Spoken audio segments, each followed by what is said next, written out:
আপনারা যারা ভিডিও দেখছেন আমার তাদের কাছেও বলা থাকছে আপনার পাড়ায় যে শয়তান বিজেপি সারাদিন হিন্দু মুসলমান করে বাঙালির মধ্যে বিভাজন করেছে, সে আপনার পঞ্চায়েত প্রধান হোক, সে কাউন্সিলর হোক, সে এমএলএ হোক, সে মন্ত্রী হোক, আপনারা নিজেরাই কমপ্লেন করলেই তারা ফেঁসে যাবে, অথবা আমাদেরকে তাদের ডিটেলসটা পাঠান যে তার ভোটার কার্ড কোথাকার, তার বাবার নাম কি, তারপরে দেখুন কিভাবে ওদের টাইট দিতে।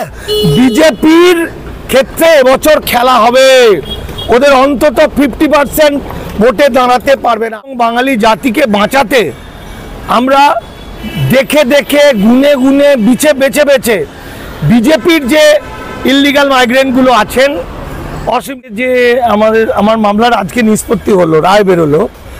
এই রায় আমার মামলাটা লড়েছিলেন সব্যসাচী চ্যাটার্জি এবং ওমর ফারুক গাজী। মামলার বিষয়বস্তুটা ছিল যে ভোটে দাঁড়াচ্ছে, ভোটার কার্ড, আধার কার্ড, প্যান কার্ড দেখিয়ে দিয়ে নেতা মন্ত্রী হয়ে যাচ্ছে, পরে আবার ইললিগাল মাইগ্রেন্ট বলে বাতিল হয়ে যাচ্ছে। সেই জন্য আমার মামলা ছিল যারা ভারতের নাগরিক একমাত্র তারাই ভোটে দাঁড়াতে পারুক। তো তাতে আমার এখানকার যারা হরিদাস পাল তারাও ভোটে দাঁড়াতে পারবে, তাই তো।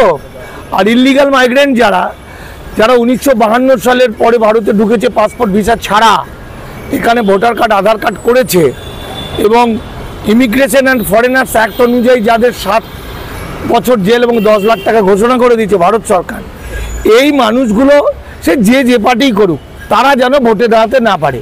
তারা নিজেরা নাগরিকত্ব আদায়ের জন্য আন্দোলন করুক, আমরা তাদের বুক দিয়ে আগলাবো, তাদের পাশে আছি।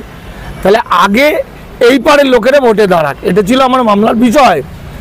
আজকে মহামান্য চিফ জাস্টিস যেটা বললেন সেটা সবটা শুনে উনি বললেন যে ব্যাপারটা তো ঠিকই, কিন্তু নির্বাচন কমিশন অত তাড়াতাড়ি ভোটার কার্ড, আধার কার্ড, প্যান কার্ড এগুলো দেখতে পারবে না, পরীক্ষা করতে পারবে না, তদন্ত করতে পারবে না, এটা অনেক লং প্রসেস।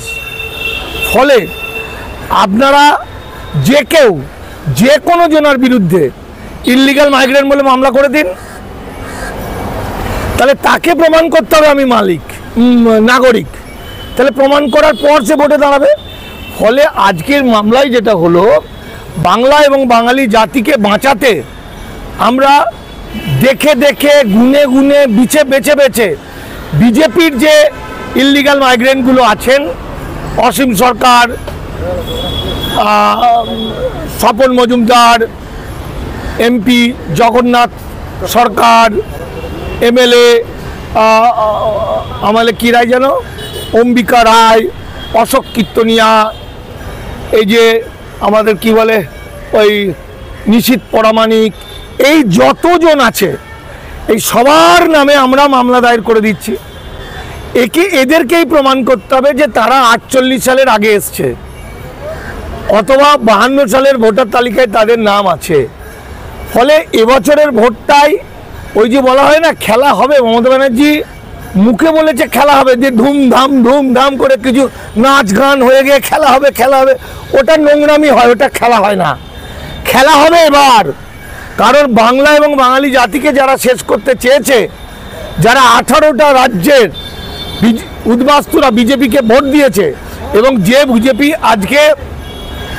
বিজেপি আজকে বাংলার দখল তো দূরের, মানে বাঙালি তো শেষ, বাংলার জমি জায়গায় দখল করে নিতে চলেছে। প্রতিটি অফিস কাছারিতে হিন্দি ভাষাভাষী লোক তারা বাংলা না বলে রেগে যাচ্ছে। ফলে বিজেপির ক্ষেত্রে এবছর খেলা হবে, ওদের অন্তত 50% ভোটে দাঁড়াতে পারবে না। কারণ আমাদের এখন রেগুলার কাজ হচ্ছে ওই নাম ধরে ধরে মামলা করা।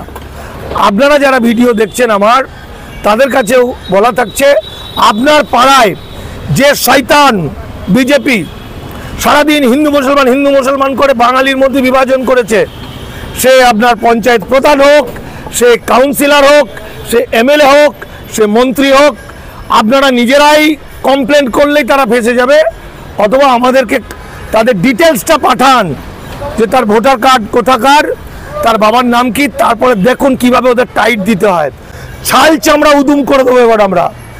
মানে যে সময় এই ইললিগাল মাইগ্রেন্টদের উচিত ছিল যে বাকি উদ্বাস্তু গরিব মানুষদেরকে বাঁচানোর জন্য আন্দোলন করা, সেই সময় আন্দোলন না করে ওরা নরেন্দ্র মোদী সাহেব ঘালা পাঁচ জিভ দিয়ে চাটলো, দিয়ে আজকে ওরা আইনত বেনাগরিক হয়ে গেল, কৃতদাস হয়ে গেল। তো এরা যাতে ভোটে দাঁড়াতে না পারে, সেই অর্থে আপনারা যদি দু একটা বিখ্যাত লোকের নাম বলেন, সুজন চক্রবর্তীও দাঁড়াতে পারবে না, অধীর চৌধুরীও দাঁড়াতে পারবে না, অসীম সরকারেও দাঁড়াতে পারবে না।